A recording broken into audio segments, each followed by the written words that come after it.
सरसब्ज और शादाब वादी के दामन में बसा एक हसीन शहर, जहां हर वक्त जिंदगी की रौनकें उरूज पर रहती।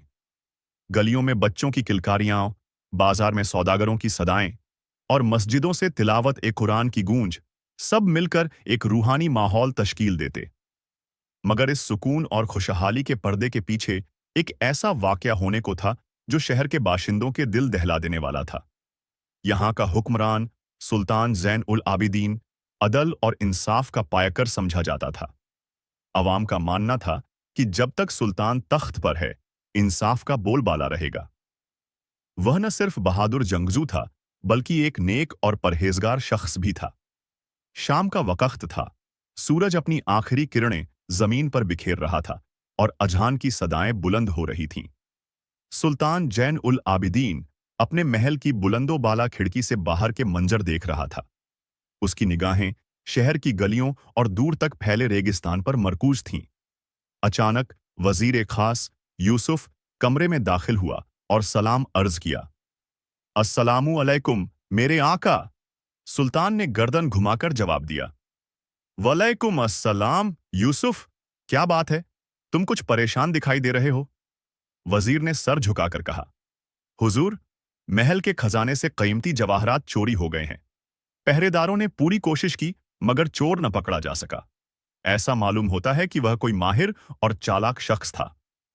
सुल्तान ने गहरी सांस ली, आंखें मूंदी और चंद लम्हों बाद कहा, यह मामला मैं खुद देखूंगा।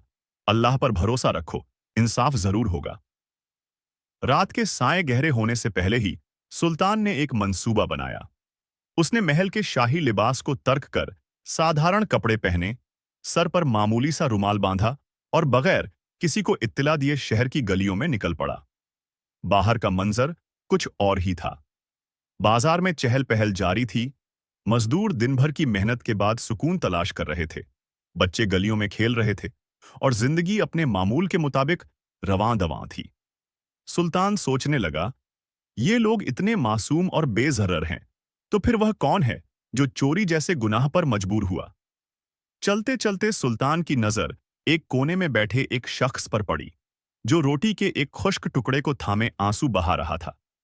उसके करीब एक बच्चा भूख से निढाल बैठा था। सुल्तान ने करीब जाकर नरमी से पूछा, भाई, तुम क्यों रो रहे हो? वह व्यक्ति हैरान हुआ और घबराई हुई आवाज में बोला, साहब, मैं नहीं, मेरी किस्मत रो रही है।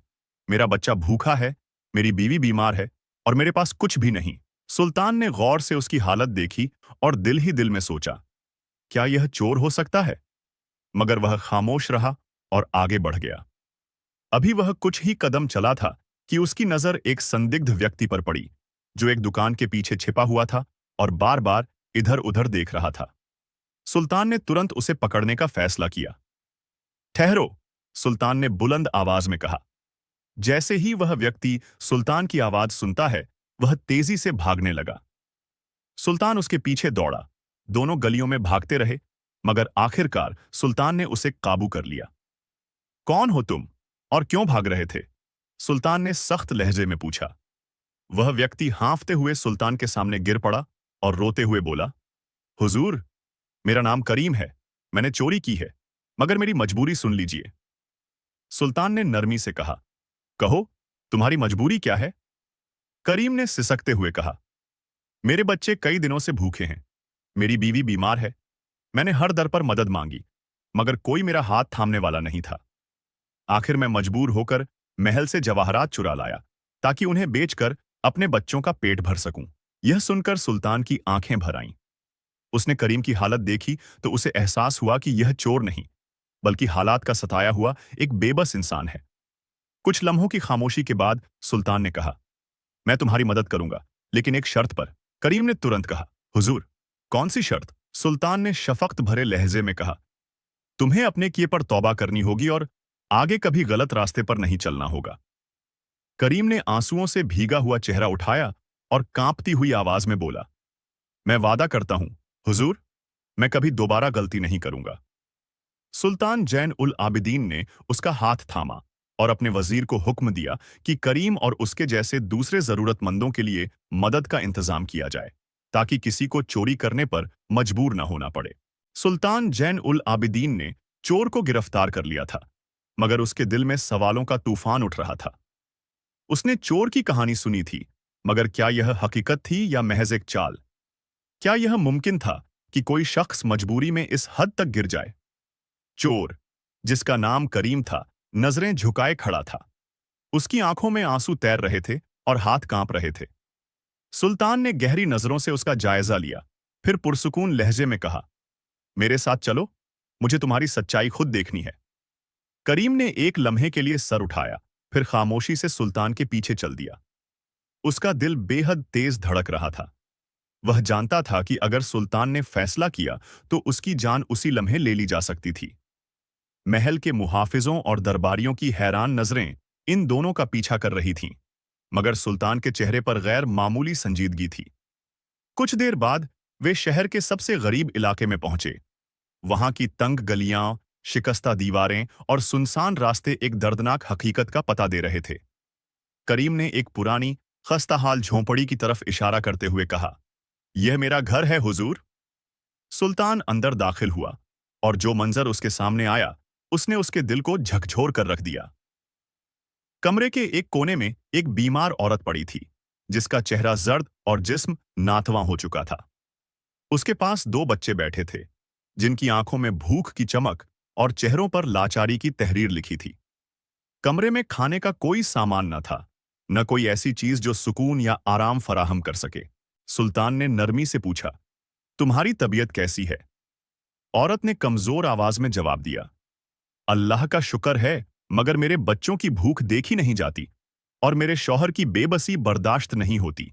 इलाज के लिए पैसे भी नहीं हैं। यह सुनकर सुल्तान की आंखें नम हो गईं। उसने करीम की तरफ देखा, जो शर्मिंदगी से नजरें झुकाकर खड़ा था। सुल्तान ने गहरी सांस ली और कहा, तुम्हारी मजबूरी वाकई तकलीफदेह है, मगर याद रखना, गुनाह का रास्ता सुकून का बाइस नहीं बनता। अगर तुम अल्लाह पर भरोसा रखते तो वह खुद तुम्हारी मदद करता। करीम की आंखों से आंसू जारी हो गए। हुजूर, मैं अपनी गलती मानता हूं। मैं तौबा करता हूं कि दोबारा कभी ऐसा नहीं करूंगा। सुल्तान ने अपनी जेब से कुछ सिक्के निकाले और करीम के हाथ में रख दिए। ये तुम्हारे बच्चों के खाने और तुम्हारी बीवी के इलाज के लिए है, मगर याद रखना, अगर दोबारा गुनाह करते हुए देखा तो सजा से नहीं बचोगे। ये कहकर सुल्तान बाहर निकल आया, मगर उसके दिल में अब भी सवालों की गूंज थी। क्या उसने सही फैसला किया? क्या वह वाकई इंसाफ कर पाया, या फिर उसकी नरमी ने किसी और जुर्म की राह हमवार कर दी? रात के अंधेरे में वह महल वापस लौट आया, मगर नींद उसकी आंखों से कोसों दूर थी।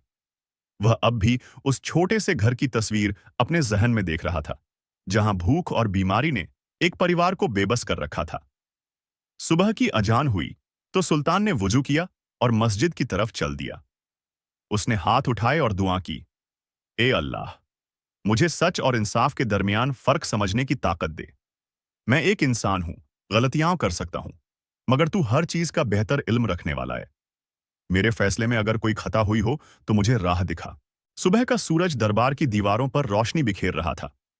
सुल्तान जैनुल अबीदीन तख्त पर बैठा था और दरबार में वजीर यूसुफ और दूसरे मुअज्जिजीन मौजूद थे। गुज़िश्ता रात के वाक़यात ने सुल्तान के दिल में कई सवाल छोड़ दिए थे। वजीर यूसुफ ने इज्जत से अर्ज की, हुजूर, आपकी रहमदिली बेमिसाल है, मगर अगर वो चोर झूठे निकले तो? अगर उसने आपकी शफकत को कमजोरी समझा तो? सुल्तान ने संजीदगी से जवाब दिया, रहम करना मेरा फर्ज था, मगर अब मुझे इसकी सच्चाई का यकीन करना होगा। इतने में एक कमजोर, झुर्रियों से भरा चेहरा वाला बूढ़ा आदमी दरबार में दाखिल हुआ। उसके फटे पुराने कपड़े और थकी हुई आंखें उसकी मुफलिसी की गवाही दे रही थीं। वह लड़खड़ाती आवाज में बोला, हुजूर, मैं इंसाफ का तलबगार हूं। सुल्तान ने नरमी से कहा, अपनी फरियाद सुनाओ। बूढ़े ने आह भरकर कहा, कल रात मेरी पूंजी लूट ली गई। मैं सालों से अपनी बेटी की शादी के लिए पैसे जोड़ रहा था, मगर सब कुछ चला गया। सुल्तान ने गहरी सांस ली। क्या तुम्हें किसी पर शक है? बूढ़े ने सिर झुका दिया। हुजूर, मेरा पड़ोसी करीम है। वह पहले भी चोरी कर चुका है। कल रात मैंने उसे अपने घर के करीब देखा था। यह सुनते ही दरबार में सन्नाटा छा गया। सुल्तान के चेहरे पर सख्ती उभर आई। उसने पहरेदारों को हुक्म दिया, करीम को तुरंत हाजिर किया जाए। कुछ देर बाद करीम दरबार में हाजिर था।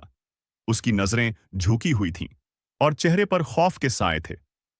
सुल्तान ने गरजदार आवाज में पूछा, क्या यह सच है कि तुमने इस बूढ़े के पैसे चुराए? करीम ने कांपती आवाज में कहा, हुजूर, मैं बेकसूर हूं। मैंने कुछ नहीं चुराया। बूढ़े ने तेजी से कहा, हुजूर, मैंने उसे मेरे घर के करीब घूमते देखा था। यही चोर है। सुल्तान ने दरबार में मौजूद मुहाफिजों को हुक्म दिया, इस मामले की पूरी तफ्तीश करो। मुहाफिजों ने करीम के घर की तलाशी ली, मगर वहां कुछ नहीं मिला। तफ्तीश के दौरान दरबार के सिपाहियों ने एक और मशकूक शख्स को गिरफ्तार कर लिया। जब सख्ती से पूछा गया तो उसने कबूल कर लिया कि चोरी उसने की थी। यह सुनकर सुल्तान ने गहरी सांस ली, मगर उसकी नजरें अब भी करीम पर जमकर रह गई थीं। करीम, भले ही तुमने यह जुर्म न किया हो, मगर तुम्हारा मांझी तुम्हारे खिलाफ खड़ा है। तुम्हें अपनी जिंदगी को इस कदर साफ बनाना होगा कि कोई तुम पर उंगली न उठा सके। करीम की आंखों से आंसू बहने लगे। वह सुल्तान के कदमों में गिरकर बोला, हुजूर, मैं वादा करता हूं कि अपनी जिंदगी बदल दूंगा। मैं कभी कोई ऐसा काम नहीं करूंगा जिससे मेरा ईमान या किरदार दागदार हो। सुल्तान ने गहरी सोच में डूबकर कहा, अल्लाह माफ करने वाला है और मैं भी तुम्हें एक आखिरी मौका देता हूं। मगर याद रखना, अगर तुमने दोबारा कोई खता की तो फिर सजा के सिवा कोई रास्ता नहीं होगा। करीम ने सिर झुकाकर शुक्रिया अदा किया और दरबार में मौजूद सभी पर एक खामोश डर छोड़ दिया कि भरोसा बहाल करना मुश्किल जरूर होता है, मगर नामुमकिन नहीं। सुल्तान ज़ैनुल अबीदीन ने दरबार में ऐलान किया कि वह शहर के गरीबों और मजबूरों के लिए एक नया मंसूबा शुरू करेंगे। तो दरबार में मौजूद तमाम वजीर और अमीरों ने उनके इस फैसले की हिमायत की। सूरज ग्रूप हो चुका था और महल के बुलंद मीनारों से अज्जान की सदाएं गूंज रही थीं। सुल्तान अपने झाती हुजरे में बैठे अल्लाह के हजूर दुआ कर रहे थे। उनके दिल में अब भी करीम की बातें गूंज रही थीं। उसने वादा किया था कि वह अपनी जिंदगी बदल लेगा, मगर क्या वाकई ऐसा होगा? यही सवाल सुल्तान के जहन में गर्दिश कर रहा था। वह सोचने लगे, इंसाफ और रहमत के बीच फासला ही दरअसल असल इम्तिहान है। मगर क्या इंसान हकीकत में बदल सकता है, या ये सब सिर्फ वक्त की मजबूरी का बहाना है?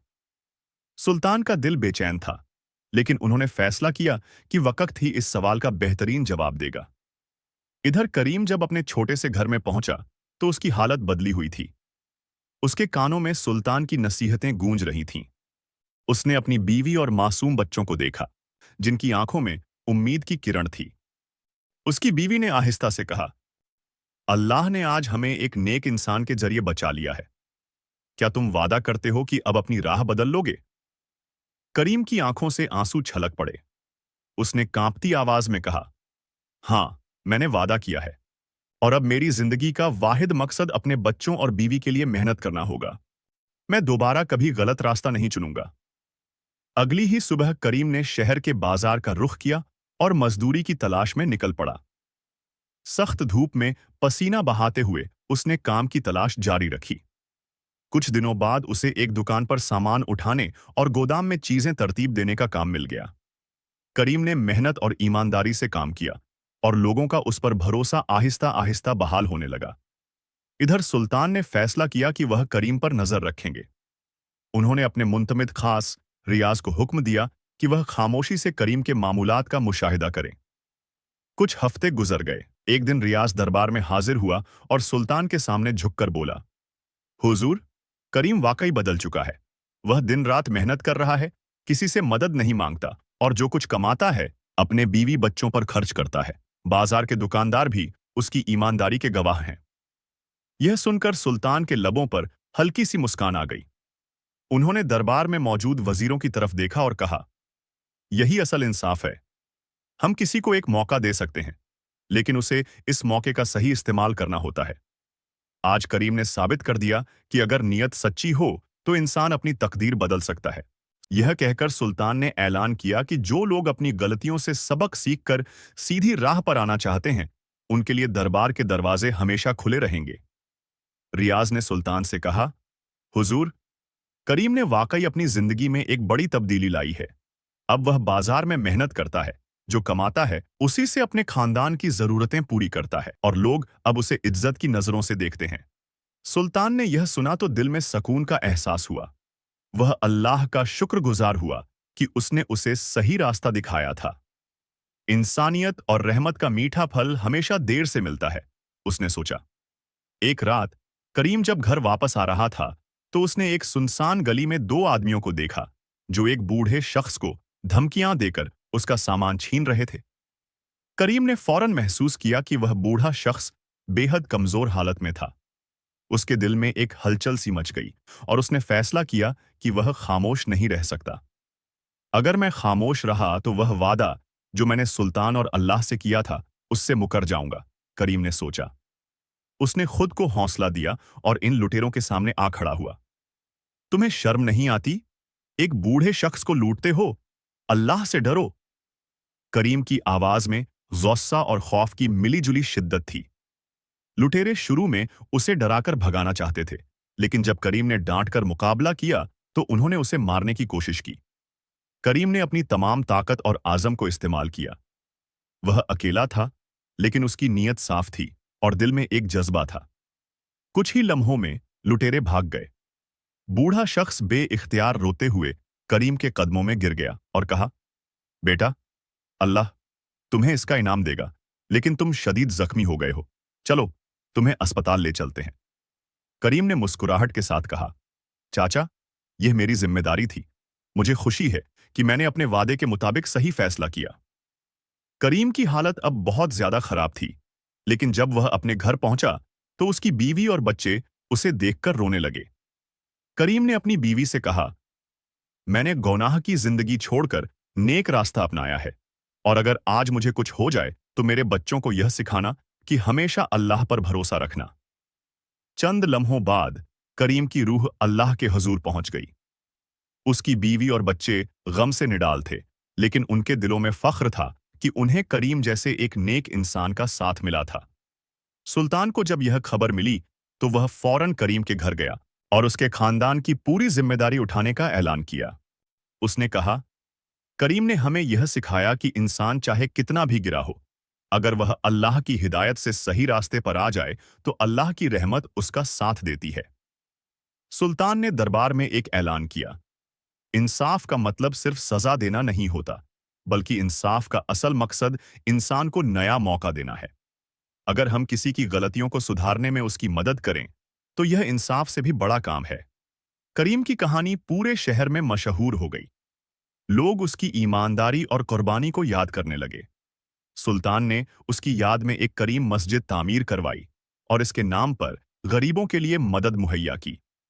करीम की जिंदगी ने यह साबित कर दिया कि हर इंसान में तब्दीली की ताकत होती है, बस उसे सही रास्ता दिखाने की जरूरत होती है। अल्लाह की रहमत और सुल्तान के इंसाफ ने न सिर्फ एक इंसान की जिंदगी बदल दी, बल्कि पूरे माशरे को यह सबक दिया कि अल्लाह की रहमत से बढ़कर कुछ नहीं। उम्मीद करते हैं कि आपको यह वीडियो जरूर पसंद आई होगी। वीडियो को लाइक करें, कमेंट में अपनी राय का इजहार करें कि आपको यह वीडियो कैसी लगी और दोस्तों के साथ भी शेयर करें। मजीद इस तरह की वीडियो देखने के लिए हमारा चैनल सब्सक्राइब कर लें।